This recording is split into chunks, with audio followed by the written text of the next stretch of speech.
하나님께서 오늘 우리에게 주신 말씀은 히스기야의 신앙개혁이라는 제목으로 함께 말씀을 나누겠습니다. 첫 번째 본문 역대하 29장 1절에서 11절 말씀 함께 봉독하겠습니다. 시작. 히스기야가 왕위에 오를 때에 나이가 25세라 예루살렘에서 29년 동안 다스리니라. 그의 어머니의 이름은 아비야요 스가랴의 딸이더라.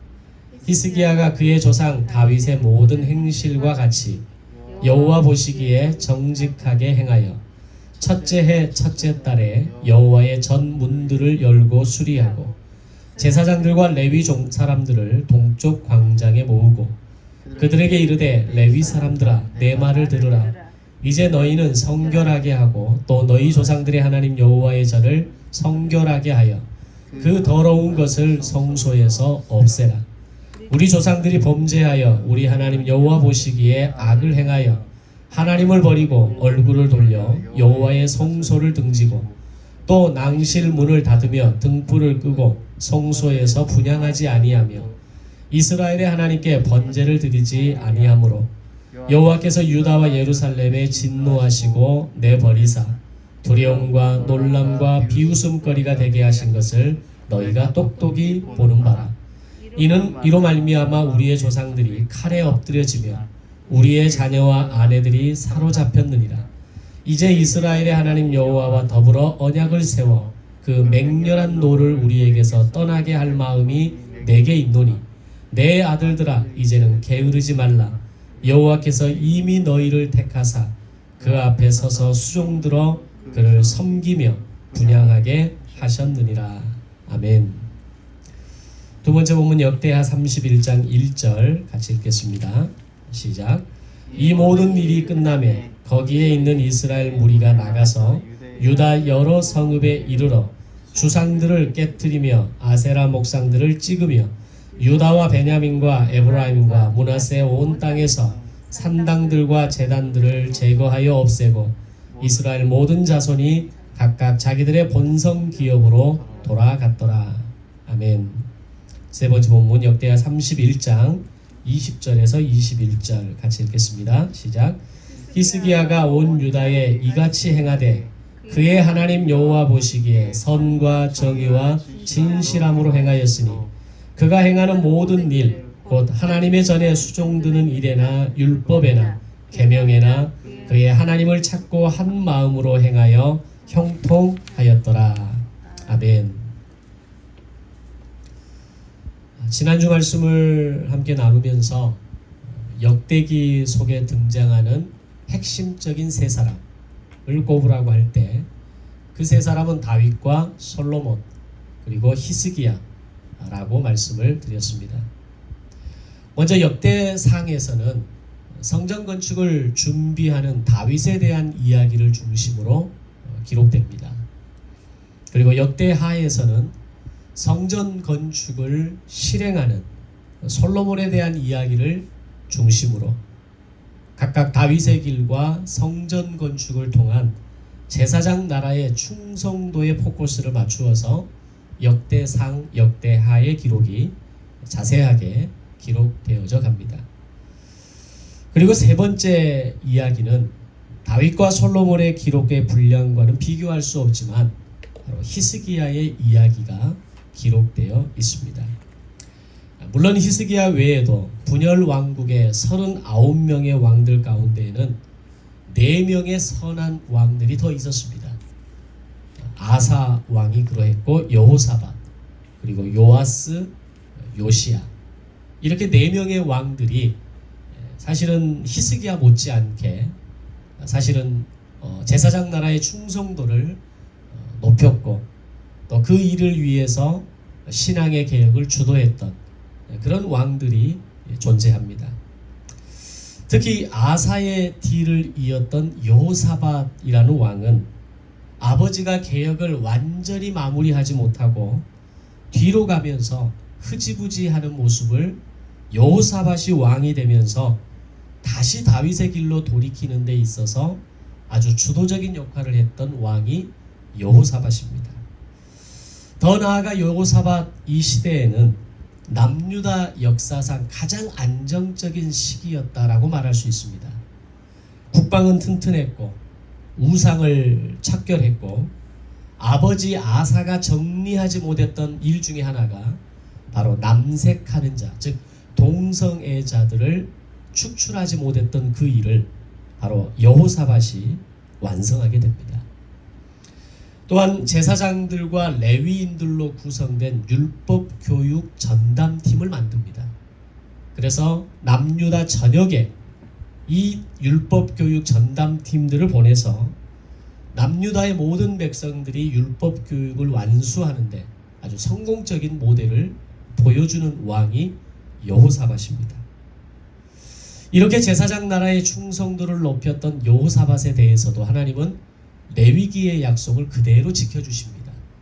그 레위기의 약속대로 제사장 나라의 충성도를 높였음으로 인해서 국방을 안정하게 하시고 경제적으로 탄탄하게 하시고 남유다 전체 역사에서 정말 전무후무한 그런 안정기를 갖추게 하는 왕이 바로 여호사밧이었습니다.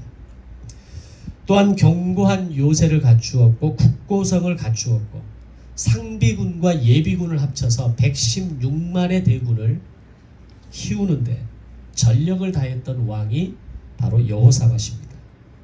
자, 이렇게 보면 사실 역대기의 역사 가운데 여호사밧 같은 인물이 없습니다. 나라를 키웠고 안정시켰고 히스기야와 비교했을 때 훨씬 더 막강한 그런 국가를 이루어내는 왕이 여호사밧이었다는 겁니다. 그런데 역대기는 이런 여호사밧 같은 왕이 있었음에도 불구하고 다윗과 솔로몬 이 두 명의 왕들과 어깨를 나란히 할 수 있는 또 다른 한 사람을 주목하는데 그가 바로 히스기야 왕이었다는 겁니다. 이유는 이 히스기야 왕이 주도했던 신앙 개혁의 첫 번째 슬로건이 바로 성전 청결과 유월절 재건이었습니다. 하나님의 성전을 깨끗하게 청결하게 만들고 유월절 회복운동을 일으켰던 히스기야에 대해서 하나님이 그 어떤 다른 선한 왕, 다른 4명의 선한 왕들과 비교했을 때 히스기야가 결코 뒤떨어지지 않았다는 이야기입니다. 오히려 다윗과 솔로몬과 어깨를 나란히 할 수 있는 그들과 비교해도 견주어도 뒤떨어지지 않을 만한 한 왕으로 바로 히스기야를 지목했다라고 하는 겁니다. 자, 그렇다면 히스기야가 그 어떤 것보다도 성전 청결과 유월절 회복 운동에 대해서 최우선의 관심을 가졌던 이유가 과연 뭐냐라는 겁니다. 그의 아버지도 나라에 대해서 어떤 정결하게 하고 또 하나님의 마음을 찾기를 원했고 또 나라를 강력하게 하기 위해서 아수르의 침략에 대해서 기도하면서 위기를 극복했던 그런 아버지도 있었고 또 앞에서 말씀드린 여호사밧처럼 그런 강력한 국가를 이루어내는 그런 왕들, 그 왕들 못지않게 히스기야는 그 어떤 것보다 성전 청결과 유월절 회복 운동에 가장 큰 관심을 가졌다는 겁니다. 이유는 히스기야 왕은 현재 남유다가 당면한 이 국가의 위기를 바라보면서 왜 우리가 이런 상황을 맞이하고 있는지, 왜 이런 위기 속에서 오늘 우리가 어려움을 경험할 수밖에 없는지에 대한 이유를 명확하게 진단을 내릴 수 있었다는 겁니다.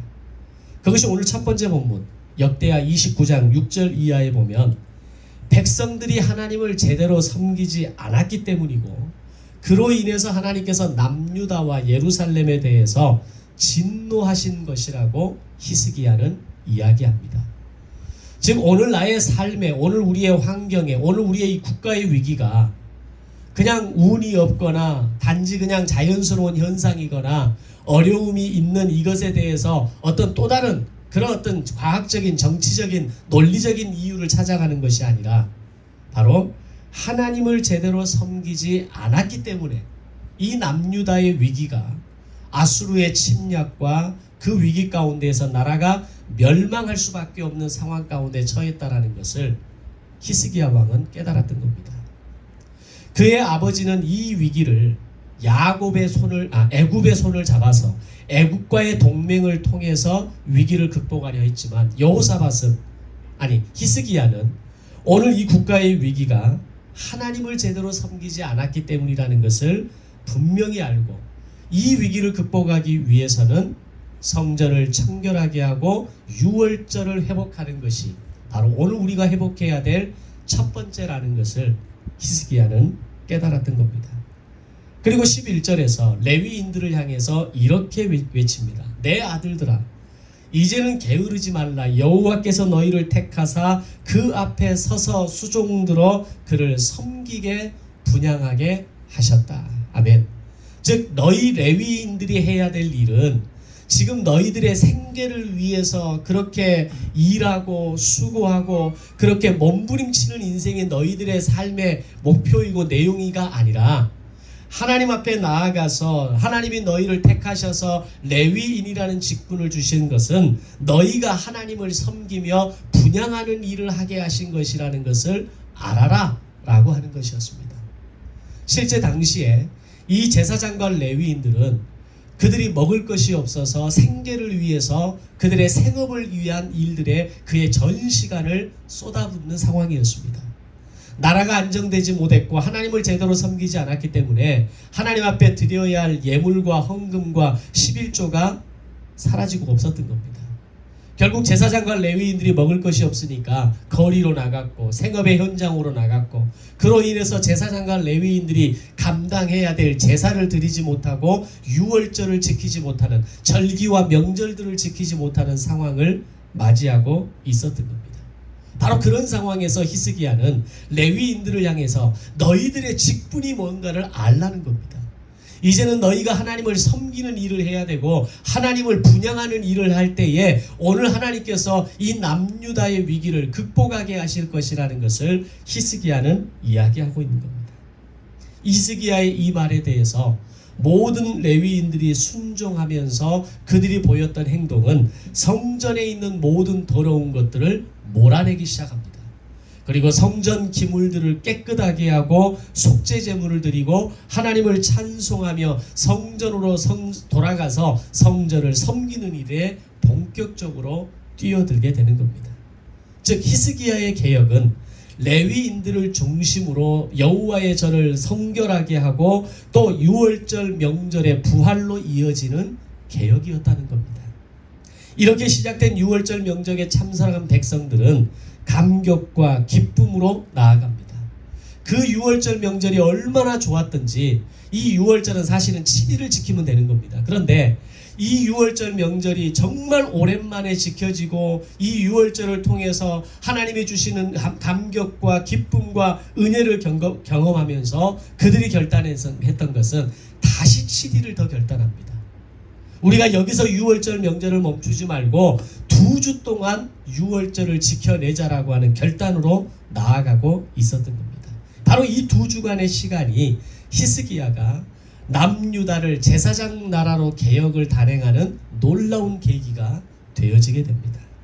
자, 절기가 본격적으로 진행되면서 그들은 자신의 성읍과 집안에 있던 온갖 주상과 아세라 목상을 깨트리고 내버리게 됩니다. 레위인들이 성전을 정결하게 하고 성전을 기물들을 닦아내고 유월절을 지키기 위해서 제사를 지키기 위해서 그렇게 정화 사건이 시작됐던 것처럼 오늘 백성들도 유월절을 지키면서 그들의 집안에 있었던 그들의 삶의 공간에 있었던 모든 우상의 제물들을 깨트리고 내버렸다라는 겁니다. 이것이 오늘 두 번째 본문의 내용입니다. 히스기야는 바로 성전 제사의 중심인 제사장과 레위인의 직책을 회복하면서 더 나아가서 백성들에게까지 이 성전의 정결함과 같이 오늘 우리의 삶과 오늘 우리의 환경들이 정화될 수 있도록 정결하게 될 수 있도록 발전되어지는 것을 볼 수 있는 겁니다. 히스기야의 신앙개혁 운동은 우상 숭배와 불순종으로 이어졌던 이스라엘의 어두운 역사의 고리를 끊어내고 하나님과의 깊은 만남을 위한 모든 노력을 다했던 왕이 바로 히스기야 왕이었던 겁니다. 이렇게 성전 복구와 제사장 나라의 제사의 회복이 이루어졌을 때 가장 기뻐하시는 분은 바로 하나님이셨을 겁니다. 성전과 제사의 회복은 곧 하나님과의 관계를 회복하는 것이고, 그것은 무너진 하나님과 남유다의 관계를 다시 세우는 의미를 가지고 있기 때문입니다. 이것은 오늘 우리의 삶 가운데에서 동일하게 적용됩니다. 오늘 우리의 몸과 성전과 우리의 몸된 성전과 예배가 회복된다는 것은 하나님과의 관계를 회복되어지는 것을 의미하는 것입니다. 하나님과의 관계가 무너지는 사람에게 나타나는 가장 첫 번째 증상은 몸된 성전으로서의 거룩함을 상실하는 겁니다. 그리고 예배에 대한 기쁨과 기대가 없고 예배를 사모하는 마음이 사라져버리는 겁니다. 그래서 가장 하나님과 우리의 관계가 위험 신호가 다가올 때 나타나는 증상은 주일의 예배를, 주일 성수에 대한, 주일 예배에 대한 사모하는 마음이 사라진다는 겁니다. 오늘 나와 하나님의 관계는 건강합니까? 오늘 나와 하나님과의 관계와 만남은 건강하게 유지되고 있습니까? 그것은 곧 우리 스스로가 내가 예배에 대해서 생각하고 예배를 사모하는 마음, 예배를 지키기 위해서, 예배를 드리기 위해서 애쓰는 나의 마음이 어떤 상태인가를 점검하는 데서부터 시작하게 되는 겁니다. 그런데 히스기야의 개혁운동이 바로 그렇게 성전을 회복하게 만들고 제사를 회복하게 만들고 유월절 명절을 회복하게 만들므로 인해서 남유다 전체의 회복으로 이어질 수 있었던 겁니다. 더 나아가서 우상 숭배로 가득했던 남유다가 모든 백성들이 하나님께 자원하여 제물을 드리기를 시작합니다.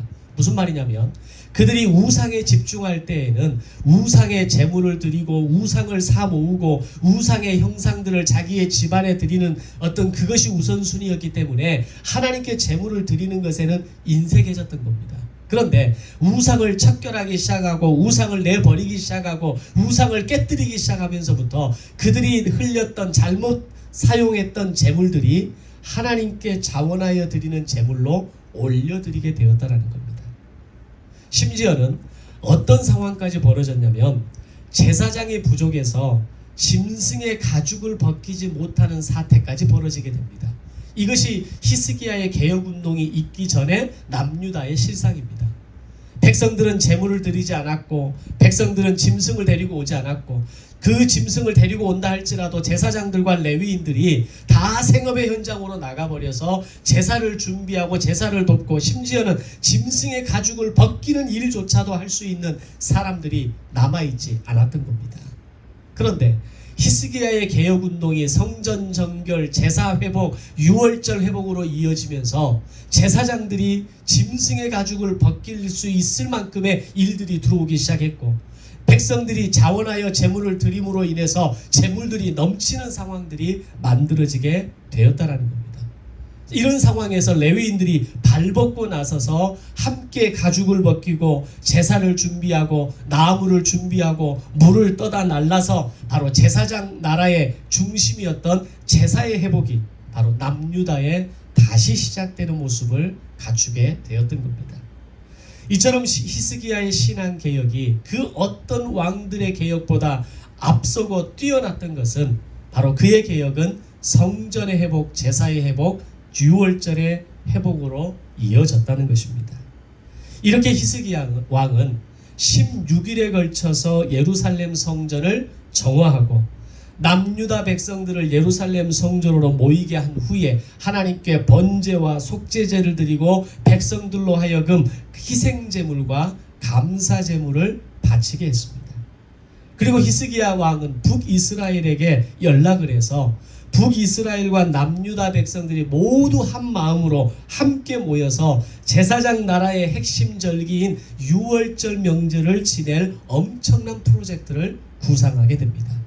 그것이 지난주 본문에서 살펴봤던 역대하 30장 1절에서 북이스라엘이 에브라임과 므낫세에게 보낸 편지가 바로 그것이었습니다. 함께 와서 우리가 유월절을 회복하자는 겁니다. 너희들이 예루살렘 성전으로 와서 이 예루살렘으로 와서 유월절을 지킨다면 이 유월절의 회복을 통해서 하나님이 기뻐하실 것이고 너희와 우리나라에게 임했던 지금의 이 국가적인 위기를 극복할 수 있도록 하나님은 우리를 도우실 것이라는 것이 히스기야 왕의 확신이었습니다.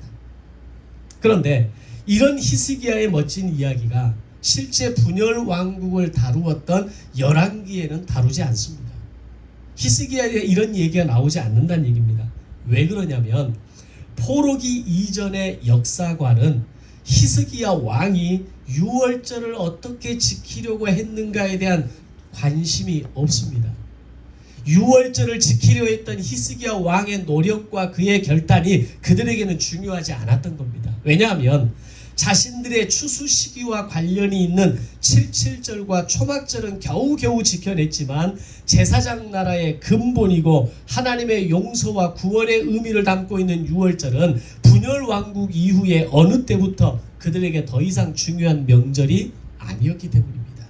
자, 그런데 포로기를 마치고 돌아와서 남유다가 자신들의 역사를 돌아보고 정리하면서 역대기를 기록하면서 새로운 것을 발견합니다.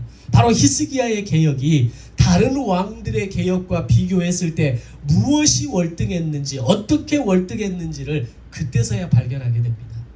그래서 열왕기서에서는 히스기야 왕의 이런 유월절에 대한 결단과 또한 북이스라엘에 대해서 함께 유월절을 지키자는 초청에 대한 내용들, 이런 것들이 자세하게 기록되지 않습니다. 그런데 역대기에 와서 역사를 돌아보고 역사를 정리하고 그 역사 속에서 우리가 배워야 할 것이 무엇인가를 정리하는 바로 그 시점에 히스기야의 성전의 정결과 유월절의 회복의 모습을 발견하게 되었던 겁니다. 열왕기에는 없었던 기록을 역대기에는 다룰 수 있는 눈이 이스라엘 백성들에게 생겼다라는 겁니다. 오늘 우리가 인생을 살아가면서 그런 경험을 하지 않습니까? 우리의 인생의 현장 속에서, 현재 속에서 교훈을 찾아내고 거기에서 의미를 찾아내고 오늘 우리의 삶의 개선할 점을 찾아낸다는 건 쉽지 않습니다. 그런데 어느 정도의 시간이 지나고 나서 우리의 삶을 돌아보면서 나의 그 시간 속에서의 나의 실수는 무엇인지, 그때 우리가 붙잡아야 할 것들은 무엇이었는지, 그때 내게 주어졌던 그 기회들을 어떻게 선용해야 했었는지를 발견하게 되는 것과 같은 원리가 되는 겁니다.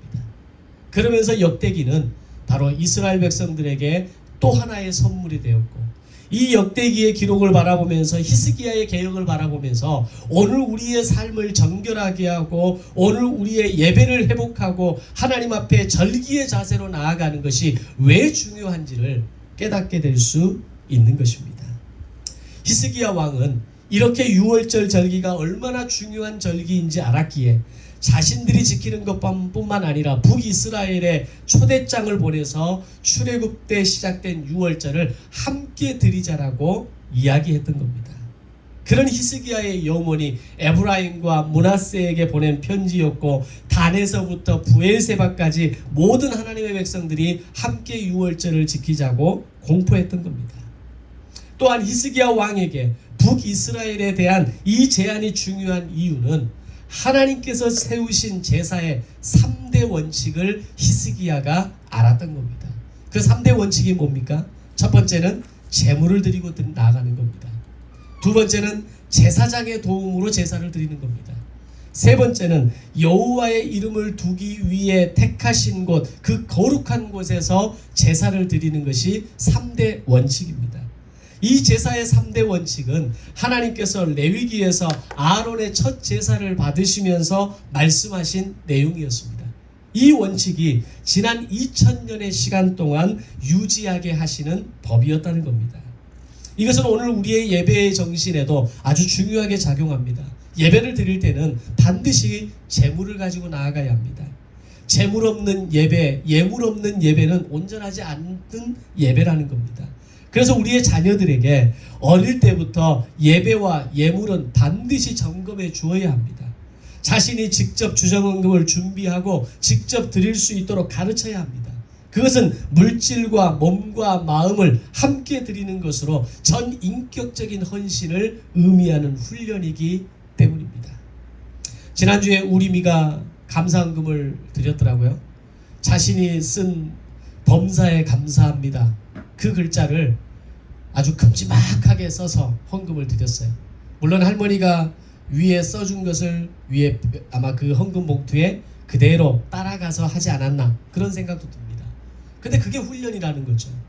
하나님 앞에 예물을 드리는 자세를 가르쳐야 합니다. 하나님 앞에 예배할 때는 반드시 예물을 드리고 나아가야 한다는 것을 가르쳐야 하는 겁니다.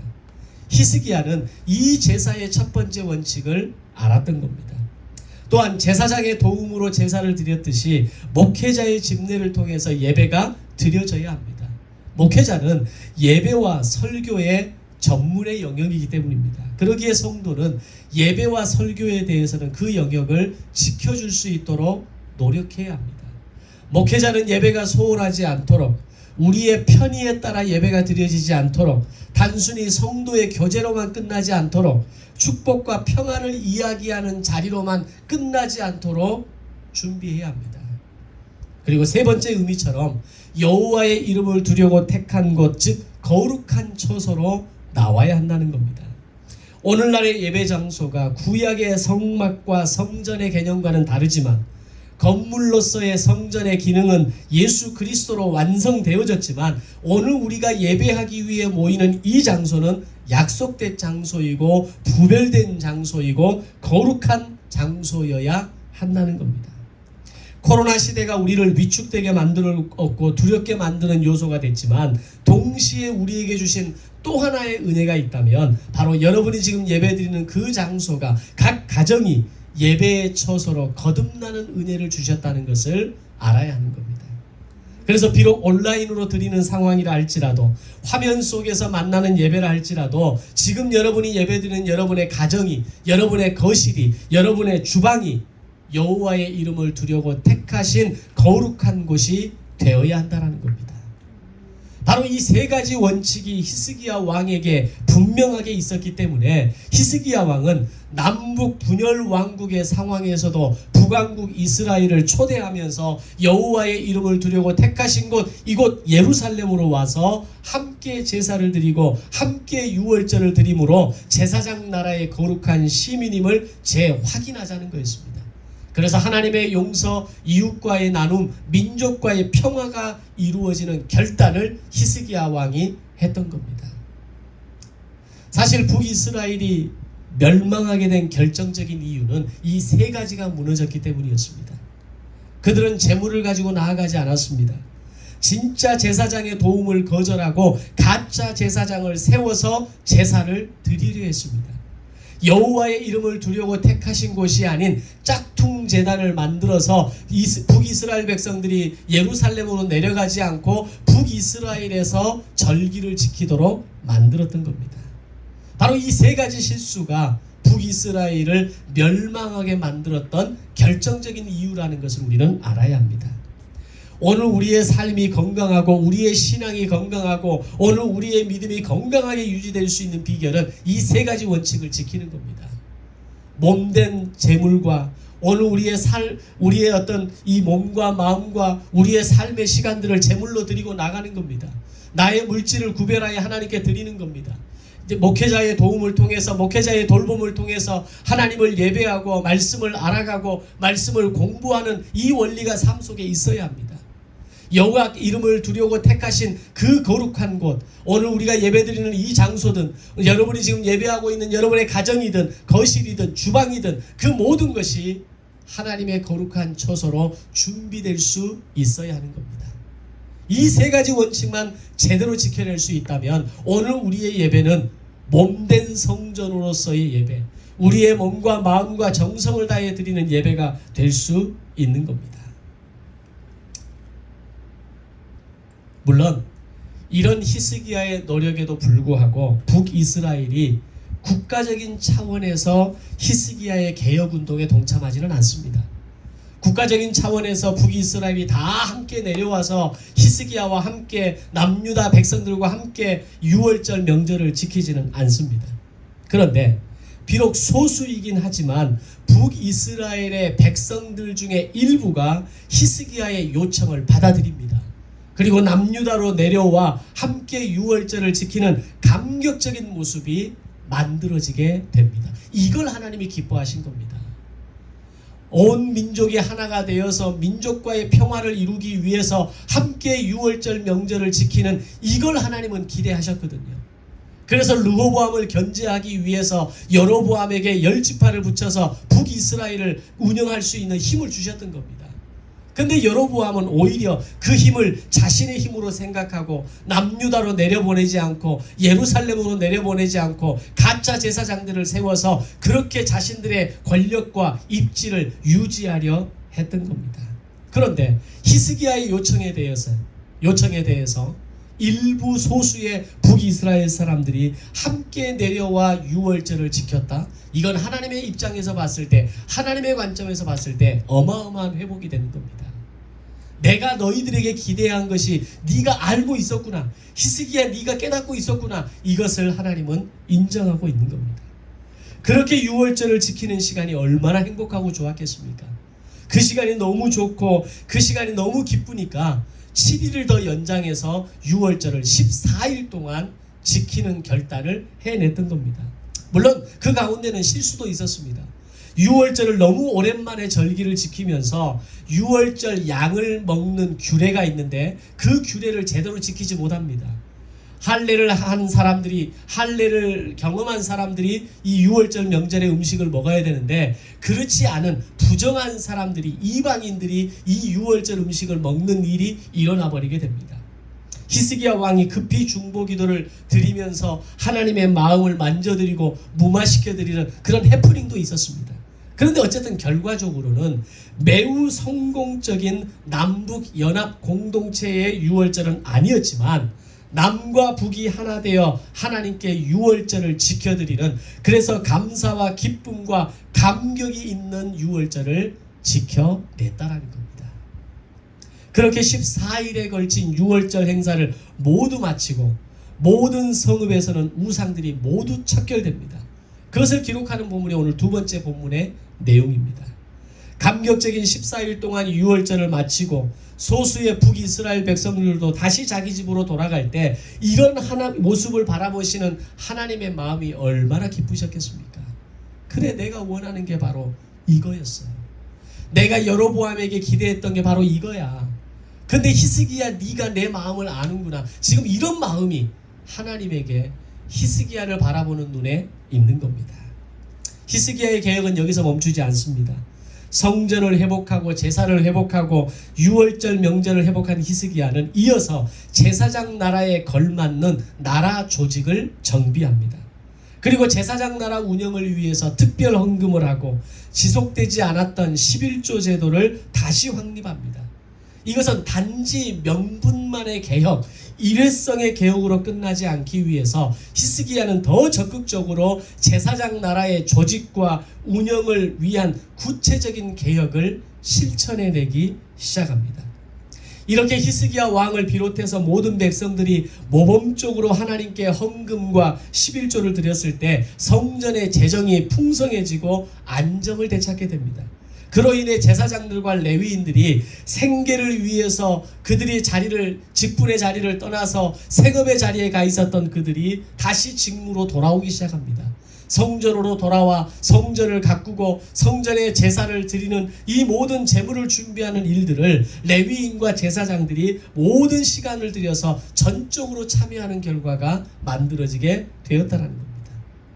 멈추었던 제사장 나라의 제도가, 멈추었던 제사장 나라의 운영이 다시 정상 궤도로 올라오는 그 일을 히스기야가 해냈던 겁니다.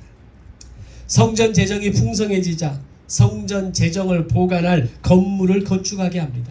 또 이 성전 재정 관리자를 따로 세워서 임명합니다. 그들을 통해서 예루살렘에서 봉사하는 레위인들만이 아니라 저 먼 지방에서 근무하는 레위인들에게까지 공평하게 분배될 수 있도록 모여진 헌금과 11조의 재정이 투명하게 관리되도록 하는 일도 히스기야가 해냅니다. 이 모든 일을 지켜보신 하나님의 평가는 놀라운 평가였습니다. 그게 오늘 세 번째 본문 역대하 31장 20절 21절을 보면 하나님의 평가가 이렇게 내려집니다. 하나님 여호와 보시기에 선과 정의와 진실함으로 행하였다. 누가? 히스기야 왕이. 어느 누가 하나님으로부터 선과 정의와 진실함으로 행하였다라는 이런 평가를 들을 수 있는 사람이 누가 있겠습니까? 그런데 히스기야가 그의 하나님을 향한 전심의 마음, 성전을 청결하게 하고 유월절을 회복하게 하고 제사장 나라를 유지하기 위해서 모든 제도와 조직을 정비하고 재정을 준비해 나가는 이 모든 모습에 대한 하나님의 평가는 선과 정의와 진실함으로 네가 행하였다라는 평가였습니다. 또 이렇게 말합니다. 그가 행하는 모든 일, 곧 하나님의 전에 수종드는 일이나 율법에나 계명이나 그의 하나님을 찾고 한 마음으로 행하여 형통하였더라. 누가요? 히스기야가. 히스기야가 행하는 모든 일이 하나님의 한 마음으로 향하여서 형통하였다는 겁니다. 오늘 우리가 하나님으로부터 이런 평가와 이런 칭찬과 이런 격려를 받을 수 있다면 우리의 인생은 황홀해지는 겁니다. 과연 어느 누가 이런 평가를 하나님으로부터 직접적인 이런 평가를 받을 수가 있겠습니까? 히스기야는 하나님의 말씀을 무시하던 남유다 백성들이 하나님께로 돌아오도록 만든 왕이었습니다. 히스기야는 우상으로 더럽혀진 성전을 깨끗하게 했고 제사장 나라의 본질이었던 유월절을 회복했던 겁니다.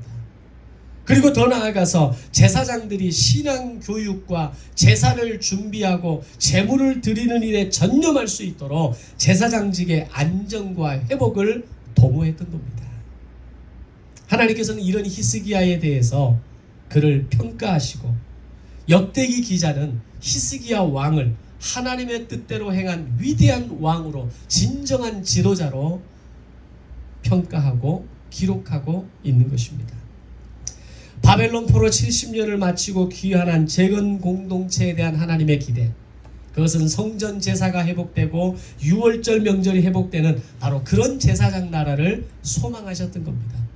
바로 그런 제사장 나라를 소망하면서 하나의 모델을 제시하시는데 그것이 눈에 보이지 않는 이상적 모델이 아니라 바로 너희들의 조상이었던 너희들의 선조였던 히스기야가 그 일을 해낸 왕이라는 것을 역대기를 통해서 하나님은 보여주시는 겁니다.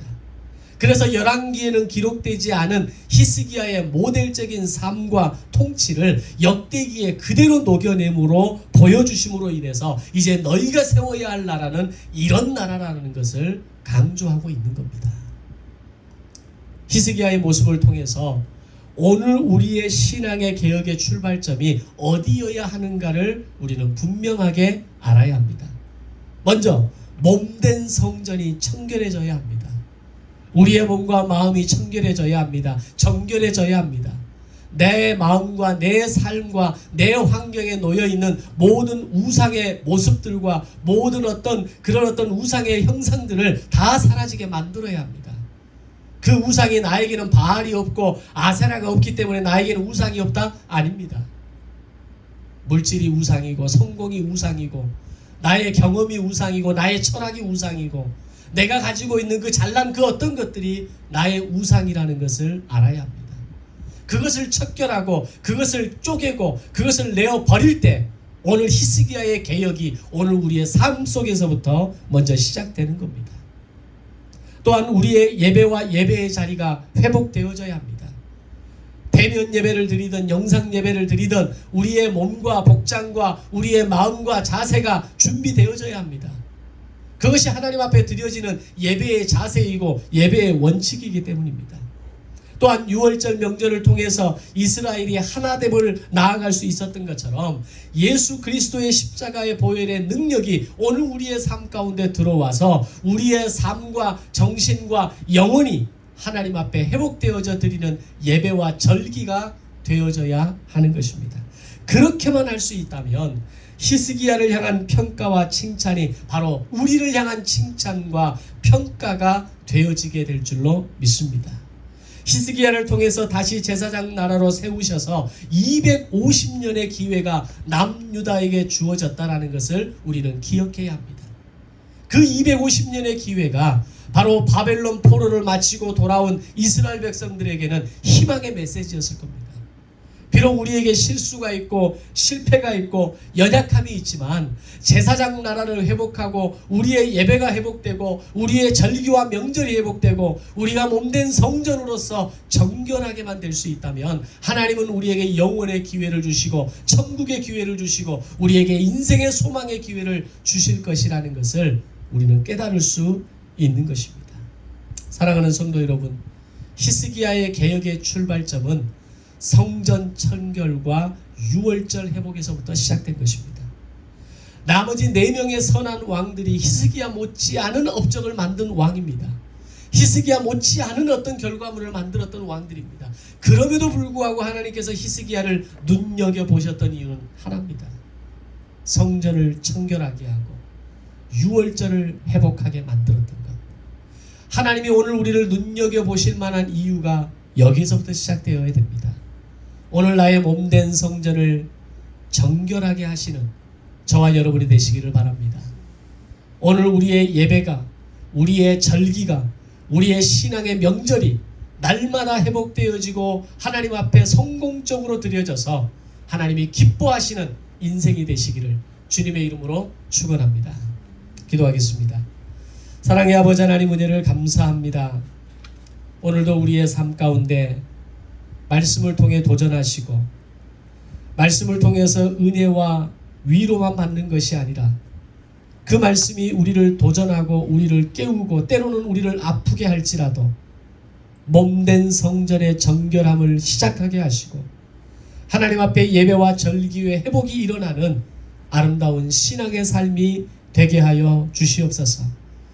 히스기야가 하나님으로부터 받았던 역대기의 기자를 통해 받았던 그 놀라운 평가를 받았던 것처럼 오늘 우리가 하나님 앞에 받을 수 있는 평가가, 오늘 우리에 대한 기록이 하나님이 기뻐하실 만한 아름다운 기록과 평가가 되게 하여 주시옵소서. 감사드리오며 예수님의 이름으로 기도드리옵나이다. 아멘.